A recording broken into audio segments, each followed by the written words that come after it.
Angie has made it easier than ever to connect with skilled professionals to get all your jobs projects done well. If you own a home, you know how much work it can take, whether it's everyday maintenance and repairs or making dream projects a reality. It can be hard just to know where to start, but now all you need to do is Angie that and find a skilled local pro who will deliver the quality and expertise you need. Angie has over 20 years of home service experience, and they've combined it with new tools to simplify the whole process. Bring them your project online or with the Angie app, answer a few questions, and Angie can handle the rest from start to finish or help you compare quotes from multiple pros and connect instantly, which means you can take care of just about any home project in just a few taps. Because when it comes to getting the most out of your home, you can do this when you Angie that. Download the free Angie mobile app today or visit Angie.com. That's ANGI.com. This episode is brought to you by Atlassian. Atlassian makes the team collaboration software that powers enterprise businesses around the world, including over 80% of the Fortune 500. With Atlassian's AI-powered software like Jira, Confluence, and Loom, you'll have more time to do the work that matters. In fact, Atlassian customers experience a 25% reduction in project duration per year. Unleash the potential of your team at Atlassian.com. Atlassian. In Bad Spirits. I'm Rebecca Lieb. I'm Jason Horton. And this is Ghost Town.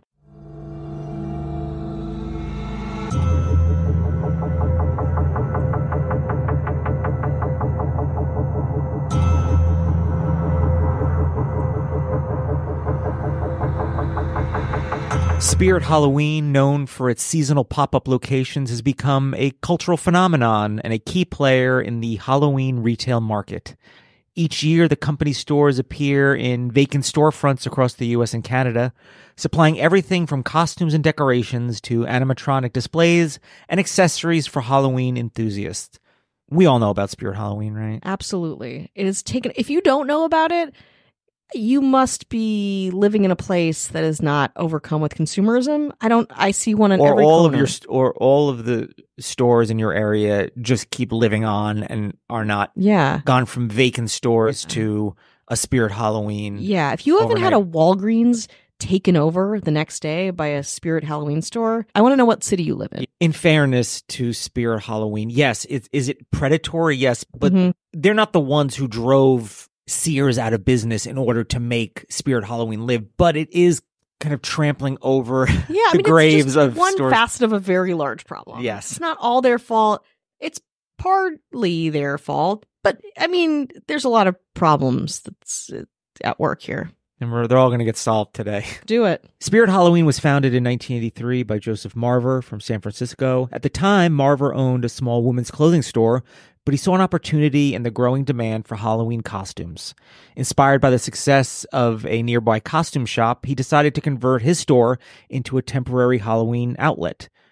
That's part of it, right? It's like, do you need it year-round? No, but you do need it for a very short amount of time, very aggressively. Absolutely, absolutely. And these are things that are transient in general. You're not going to keep these costumes for the rest of your life. You know, people want it quick, they want it now, and they do not want it forever. The decision proved to be a hit. In its first season, Marver's Halloween store brought in more revenue in just 1 month than the clothing store had in an entire year.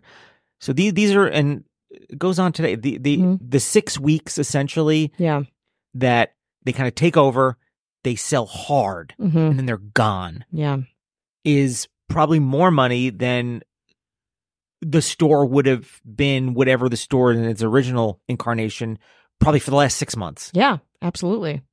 And there's also Christmas themed stores, right? Yeah, we do this a lot with different things, you know, and not even just, you know, like pumpkin patches. You know, they're seasonal things that pop up all the time that you kind of, I mean, even like tax preparers, you know, they work really hard for a specific amount of time, and then the rest of the time is much slower. You couldn't wait to champion the tax industry. Yeah, I know. I like to speak for them. If they can't speak for themselves, Rebecca Lieb is here to speak for them.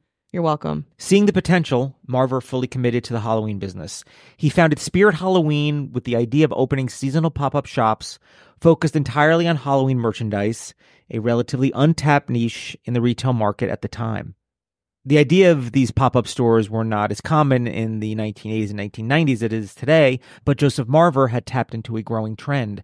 Over the next several years, Spirit Halloween expanded throughout the U.S., opening more temporary stores each Halloween season. These pop-up locations were typically set up in vacant retail spaces, often in malls and strip malls, that would otherwise sit unused. This allowed the company to operate with a relatively low overhead compared to year-round retailers. In 1999, the retail giant Spencer's Gifts. Oh, yeah. If you wonder what they got their hands in. Oh, yeah. They got their hands right up in Spirit Halloween. That all makes sense. They took notice of Spirit Halloween's rapid growth and purchased the company under Spencer's ownership. Spirit Halloween began expanding aggressively. By the early 2000s, the number of stores increased significantly, and the company began establishing itself as the go-to source for Halloween costumes and decorations. This is an example where everyone's like Amazon or online kind of takes over, but there's something about going to a costume store and being able to get all these things where, obviously online is always going to be more, but I think this is an example where a storefront really thrives more so than ordering it online, even though Spirit Halloween has an online presence. It speaks to like the need, knowing, and I mean, also Spencer Gifts is like the year-round Halloween spirit store, if you think about it. But you're not, a lot of the time the people that buying things from these places need them for that night. It's a timeliness of it that online retail can't really speak to yet, and hopefully won't ever, because that's scary. I don't know if you've experienced this. I feel like everyone has, where you decide on a Halloween costume. You don't realize you need a Halloween costume to the last minute. Yeah. And you need to go, and it needs to be tactile. You need to like kind of feel it and see it. So you think about Halloween culture and like it's people, they're going out, they don't know what their plans are. There's such a kind of spontaneity to Halloween events that, you're not going to wait for something. Like many people will like get their costume months early or whatever. They're like fucking crazy Halloween enthusiasts. But most of the rest of us, we don't think about it till the day before, and you're like, oh shit, I need a red wig. All right. Just be a sexy tax preparer. That's right. Anything for the tax people. Anything for the tax people. One of the most remarkable aspects of Spirit Halloween's business model is its reliance on temporary storefronts. The wake of something that failed, they thrive. Yeah, absolutely. It is very parasitic. I bet though, if there were no storefronts, they'd have like a van or something. They'll find a way. Life finds a way. Yeah, there'll be like pop-ups aren't uncommon. Yeah, not to say, I mean, especially in this economy. I mean, my whole block, is maybe 20% empty. So they're doing great with finding real estate. By leasing vacant spaces on short-term basis, the company avoids the costs associated with year-round leases, enabling it to operate over 1,400 locations during the Halloween season while closing them down shortly thereafter. The model became even more crucial in the wake of the 2008 financial crisis. When many malls and shopping centers were left with vacant properties due to store closures, Spirit Halloween capitalized on this by filling these spaces with pop-up shops, further cementing its dominance in the Halloween retail market. With its parent company, Spencer's, Spirit Halloween also grew its product offering to include more high-end and unique costumes, as well as expanding its line of props, animatronics, and decor. The stores became not just a destination for shoppers, but for Halloween enthusiasts looking to create haunted houses and spooky displays. More after this spooky break. Ooh. Angie has made it easier than ever to connect with skilled professionals to get all your jobs projects done well. If you own a home, you know how much work it can take, whether it's everyday maintenance and repairs or making dream projects a reality. It can be hard just to know where to start, but now all you need to do is Angie that and find a skilled local pro who will deliver the quality and expertise you need. Angie has over 20 years of home service experience, and they've combined it with new tools to simplify the whole process. Bring them your project online or with the Angie app, answer a few questions, and Angie can handle the rest from start to finish or help you compare quotes from multiple pros and connect instantly, which means you can take care of just about any home project in just a few taps. Because when it comes to getting the most out of your home, you can do this when you Angie that. Download the free Angie mobile app today or visit Angie.com. That's ANGI.com. As the number of locations grew, Spirit Halloween became more than just a store. It became a yearly tradition. The sight of Spirit's Halloween familiar black and orange signage popping up, it becomes an inside joke after a while. Absolutely. Well, you think about how embedded it is in the culture because we get all those like joke Spirit Halloween costumes where it's like average white woman costume. You know, it's already kind of being talked about online far before Halloween season. We're ready for it. And Spirit Halloween is now part of the zeitgeist, part of culture. There's a movie, Spirit Halloween, the movie. Really? Yeah, I think it's Does it take place in? It's not from Spencer's. It's a movie made around Spirit corporate. Halloween. It's not a branded content. Yeah, they're just the subject of it. Obviously, a lot of memes and inside jokes. Sure. Yep. Now, despite its growth, Spirit Halloween has faced some challenges, particularly as competition in the Halloween retail space has increased. Other temporary retailers like Party City's Halloween City, oh shit, and Halloween Express, and they're a year-round Party City, Party City. So they might have that behind them where they're like, we function year-round and we can inject because they'll have like some Halloween stuff, but they'll lean into it during the Halloween season. Yeah, that makes sense. During the non-Halloween season time, there's no cost. They have seasonal labor to run their stores. Their inventory doesn't expire. Yeah. The only expenses they have during the off season is to pay the executives to plan for next Halloween. So most of the money is going, take away the 6 weeks, it's the other 10 and a half months is where the money is paying people to be like, what are we doing next year? I know. What sexy tax preparer reissue do we want upcoming? What a cushy job to be a Spirit Halloween executive. In the most recent episode of Saturday Night Live, I think probably the most entertaining thing of the whole episode, not to get into that because who cares, video on Spirit Halloween. Pretty funny, kind of hits it, like it hits all the tropes. And Spirit Halloween hits back. Yeah. You can't badmouth Spirit Halloween without any repercussions. They get Saturday Night. I'm not here to say Saturday Night Live could be not great. Could be very corny. Couldn't be very funny. It's just ever evolving. It's their 50th anniversary. Yeah. But Spirit Halloween is like, oh, you think you're funny? Oh, no. Industry that's been around for 50 years. We make plastic costumes. Yeah. What's great is they, you've probably seen the memes where it's a Spirit Halloween thing, and it's, you know what I mean, like 51-year-old podcaster. That's what I was saying. Those are everywhere. Well, they have one, and they made one for Saturday Night Live. Ooh. It's the SNL 50 costume. Irrelevant 50-year-old TV show costume. It's pretty relevant. It's still pretty relevant, I would say. I'd say it's pretty to say. What is the visual of that costume though? Too is it There's just nothing, like just a sign? Oh, okay, it's okay, a sign. All right. But here's what it includes: dated references. They talk about modern politics a lot.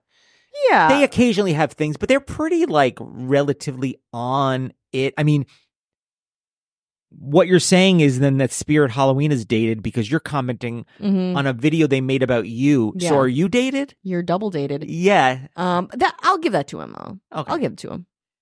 Unknown cast members. I mean, is that they have these pretty huge stars on the show? I mean, Gene Smart was the host. Chaperones perform. Yeah, but even the cast members themselves are pretty famous. For the most part. I mean, I don't think that's the fair to... It's not like, remember in 1998 when Leonardo DiCaprio was in the cast? It's always been people that you didn't hear of until you heard of them. Yeah, I mean, that's their nature platform. Of the... Yeah, it's like you take unknowns and they become stars, though. Shrinking ratings.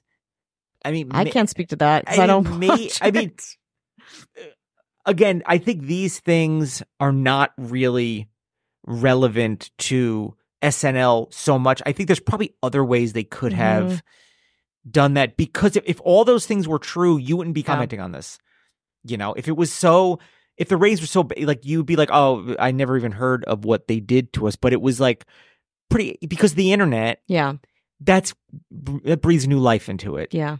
So they clapped back in there. I'm sure they were extremely proud. I'm sure the people who wrote that were getting paid $20 an hour, who work for 5 hours a month. Yes. And get no benefits. So can we really blame them for not having like totally top tier comedy? Of course not. Sure. You're injecting some economy into, and that's good to these probably very flammable costumes. Yeah, very flammable. I mean, they will dissolve into your skin. I mean, in the SNL sketch, I won't spoil it for you, but it was like, this Taylor Swift costume was blonde singing woman or singing blonde woman. And then like an Oompa Loompa was Candy Slave. It was pretty funny. Candy Slave is pretty funny as a picture. Anyway, we're at this point in the podcast where we start telling you about sketches we've seen on TV. Yeah, but this is from the Spirit Halloween. Yeah, it's all germane. From its humble beginnings as a single Halloween store in 1983 to a vast network of over 1,400 pop-up locations, Spirit Halloween has become the defining feature of the modern Halloween season. By capitalizing on a unique business model, adapting to changing retail trends, and cementing its place in pop culture, Spirit Halloween has solidified its status as the largest Halloween retailer in North America. Wow. Why can't they do this? I mean, is there other things besides like Christmas that you could do this for? Valentine's Day. Yeah, I guess. President's Day. Veterans Day. We have plenty of stores for that. I guess it's called Walmart, right? Okay. As each fall rolls around, its presence serves as a reminder of the spookiest season. I'm getting emotional as you talk about this, like the great American dream. As each fall rolls around, its presence serves as a reminder that the spookiest season is just around the corner. I thought you were going to say inside our hearts. Nope, inside our wallets.